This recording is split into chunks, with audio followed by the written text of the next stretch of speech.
আরজি কর কাণ্ডের প্রতিবাদে শুক্রবার 12 ঘন্টার বাংলা বন্ধের ডাক দিয়েছে এসইউসিআই। এসইউসিআই ধর্মঘট ঘিরে জেলায় জেলায় ছড়িয়েছে উত্তেজনা। পুলিশের সঙ্গে বন্ধ সমর্থককারীদের বচসার ছবিও সামনে এসেছে। বন্ধের প্রভাব পড়েছে সড়ক যোগাযোগে। শুক্রবার বন্ধের সমর্থনে দুর্গাপুর নগর নিগম মোড় অবরুদ্ধ করে বিক্ষোভ প্রদর্শনে এসইউসিআই কর্মী সমর্থকদের। গত 14ই আগস্ট মধ্যরাতে আরজি কর মেডিকেল কলেজ হাসপাতালে টানা 40 মিনিট ধরে কার্যত তাণ্ডব চালায় দুষ্কৃতীরা। ভেঙে গুড়িয়ে দেওয়া হয়েছে হাসপাতালের বিভিন্ন ইউনিট সহ জরুরি বিভাগ। প্রমাণ লোপাটের জন্য এই ভাঙচুর, এমনই অভিযোগ এনে পথে নেমে বিক্ষোভ এসইউসিআই কর্মী সমর্থকদের। ঠিক সেই সময় আরজি করে হাজার হাজার দুষ্কৃতকারীরা ঢুকে তাণ্ডব লীলা চালিয়েছে।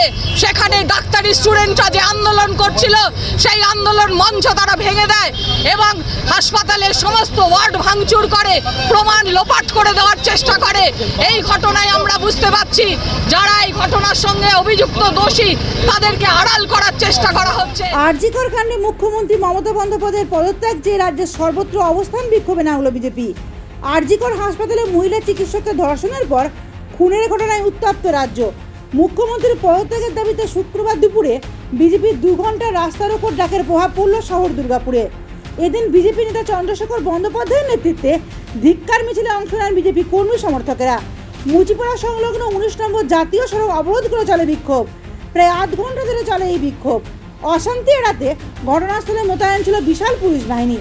অবরোধকারীদের ছত্রভঙ্গ করতে গেলে পুলিশের সঙ্গে শুরু হয় তাদের বচসা ও ধস্তাধস্তি। মমতা যে আন্দোলনের ডাক দিয়েছে, আমরা পুলিশ মন্ত্রী মমতা, স্বাস্থ্যমন্ত্রী মমতা, মুখ্যমন্ত্রী মমতার পদত্যাগ দাবি করছি। আমরা আজকের লড়াই থেকে হাইকোর্ট যে রায় দিয়েছে এরপরেও মমতা ব্যানার্জির যদি লজ্জা না হয়, এরকম একজন নির্লজ্জ মহিলা মুখ্যমন্ত্রী বাংলার আগে কেউ দেখেনি।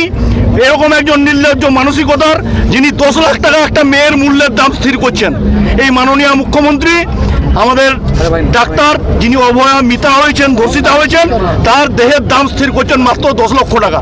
আমরা এই পুলিশের কাছে প্রশ্ন রাখছি, আপনাদের বাড়িতেও মেয়ে আছে, আপনাদের বাড়িতেও কন্যা সন্তান আছে, আপনি 2 জন বিজেপি কর্মীকে অ্যারেস্ট করে লাঠি চার্জ করে আমাদের আন্দোলনকে রোখা যায়নি, রোখা যাবে না। অন্যদিকে দুর্গাপুর পশ্চিমের বিজেপি বিধায়ক লক্ষণ ঘড়ুইয়ের নেতৃত্বে দুর্গাপুর নগর নিগম সংলগ্ন রাস্তা অবরোধ করে বিক্ষোভ দেখায় বিজেপি কর্মী সমর্থকেরা। অবরোধকারীদের বলপূর্বক টেনে তুলতে গেলে উত্তেজনা ছড়িয়ে পড়ে, পরিস্থিতি জটিল হয়ে ওঠে। দ্রুত ঘটনাস্থলে পৌঁছায় দুর্গাপুর থানার বিশাল পুলিশ বাহিনী। রাস্তা নেমেছিলেন এবং আরজি কলেজে প্ল্যানিং করে মমতা বন্দ্যোপাধ্যায় যে ভাঙচুর চালিয়েছে, এই চরমতম অন্যায়। যারা দোষী ব্যক্তিরা আড়াল করা হচ্ছে, খুনিরা গ্রেপ্তার হয়নি, কারণ নেতার ছেলে যুক্ত আছে বলে কিছু ভলেন্টিয়ার সিভিককে অ্যারেস্ট করা হয়েছে। পদত্যাগ চাই, মুখ্যমন্ত্রী পদত্যাগ চাই, স্বাস্থ্যমন্ত্রী পদত্যাগ চাই, পুলিশমন্ত্রী পদত্যাগ চাই। আজকের এই বন্ধ ঘিরে বিরোধীদের সামনে মিশ্র প্রভাব কলকাতা সহ জেলা জুড়ে। সাময়িক উত্তেজনা ও বিক্ষিপ্ত অশান্তির ছবিও উঠে এসেছে। দুর্গাপুর থেকে নিজস্ব প্রতিবেদন, সমাজ পরিবর্তনের মানুষ।